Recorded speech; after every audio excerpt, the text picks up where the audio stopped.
We are discussing the ninth question, ninth structure from the waves worksheet. So define for a wavelength. So it is the distance between successive crests or successive troughs or any two successive points which are in phase.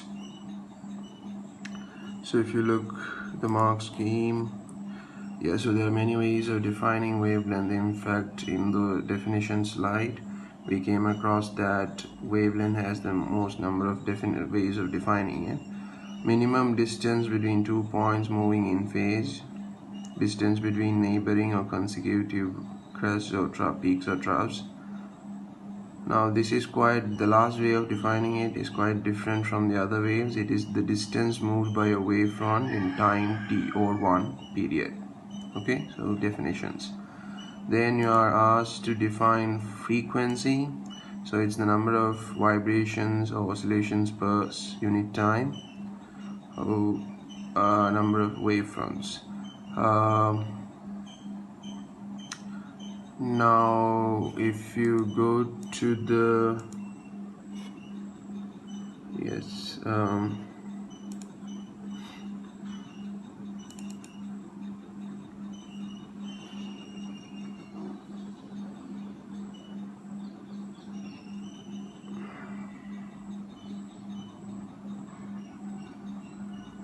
so from the book they define frequency as the number of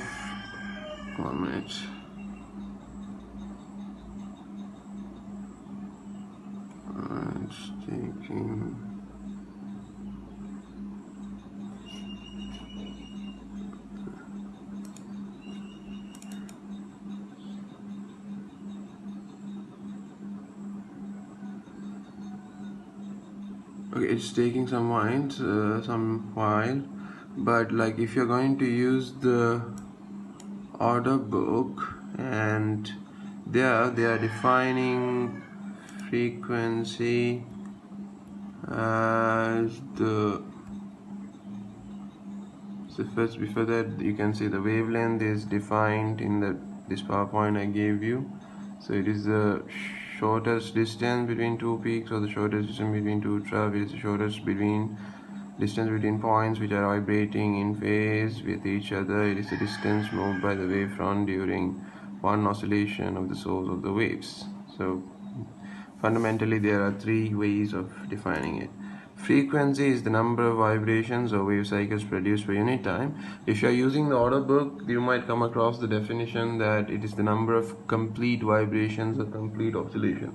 So what they mean by complete is, you can say if the frequency is 2.25, it is 2.25 one cycles, like complete cycles.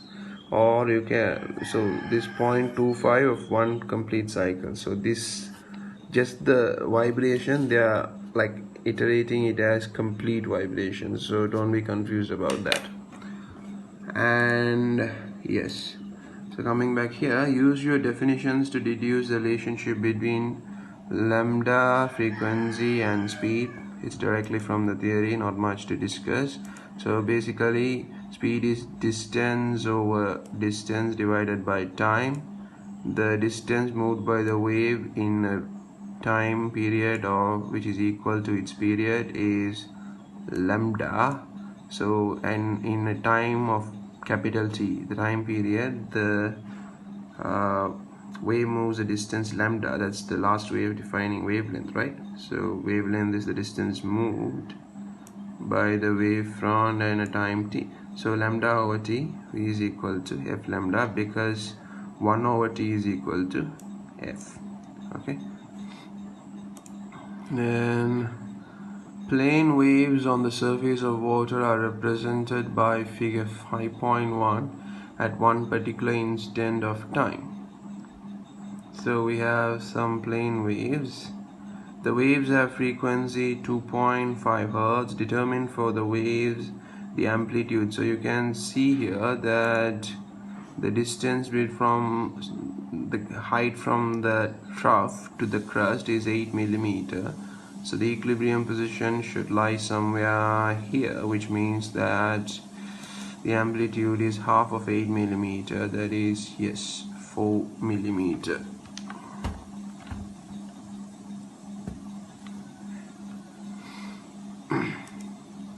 Then the speed, so V is equal to F lambda, F is given, so just substituting and finding it. So wavelength, sorry, so it's not that easy.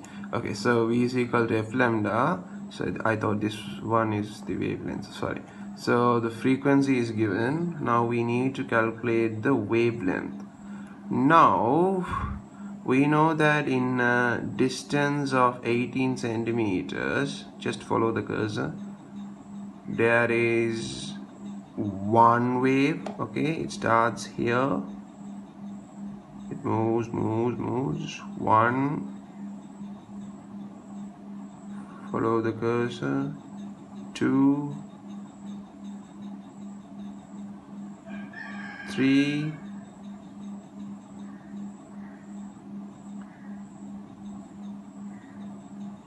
3.5 and a quarter, so 3.75 waves are there in a distance of 18 centimeters, which means that the wavelength is 18 divided by 3.75. There are 3.75 waves in a distance of 18 centimeters, so the wavelength is 18 divided by 3.75, the distance occupied by one wave cycle, so that comes up as 4.8 centimeters. Then V is equal to F lambda, just remember to convert the 4.8 to meter, 4.8 centimeters, so 10 to the power minus 2, so that gives you this speed.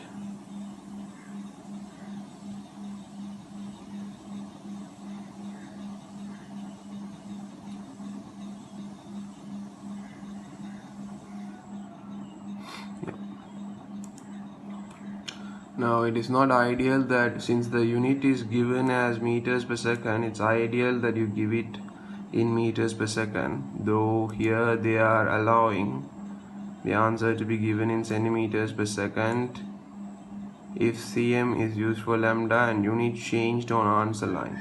So if the student has cut this and write centimeters per second, they're giving the mark here, but they might not do it always, so better give it in meters per second. The phase difference between points A and B. Now the phase difference between points A and B. Now it's a quite tricky one. We are tempted to think that A and B, since they are on the same position, we are tempted to think that they are in phase. It's a common misconception. Okay, so it's a common misconception. So since they are on the same line, we are tempted to think they are in phase, but you don't worry about whether they are on the same line or one is above the one is below. You just apply the general formula for it. So the phase difference is equal to d over the difference in the distance between the 2 points divided by wavelength into 360 degree. So if you look here, the difference between the distance of 2 points is half a wave cycle. From here to here is one wave cycle, so this is half a wave cycle. So d is lambda by 2 over lambda times 360 degrees, and that gives you lambda by 2 over lambda is half times 360, that's 180 degrees. If you want to give it in radians, you can give it in radian, but you have to put the unit radian. Don't just leave it as pi. Leaving it as pi, it has absurd as leaving 180 degree as 180 simply. Okay, So when it's an angle, so just like the degree, you have to give the radian. So yeah, so they are they are in a phase difference of 180 degree. Now you can think in another terms. Now if you look at the point B, the wave is moving in this direction. That means the point A is going to experience the experience of these points here after some time. That means after some time the point A is going to move upward. But if you consider B, since the wave is moving this way, point B is going to experience the experience of these particles. So after some time, point B is going to start moving downward. So this is moving upward from the equilibrium point, this is moving downward from the equilibrium point. They are diametrically opposite, so phase difference 180. So that way you can conceptually do it, but don't risk doing it in the exam. Just follow the method, follow the protocol. Then C part is about the ripple tank. The wave in B was produced in a ripple tank. Describe briefly with the aid of a sketch diagram how the wave may be observed.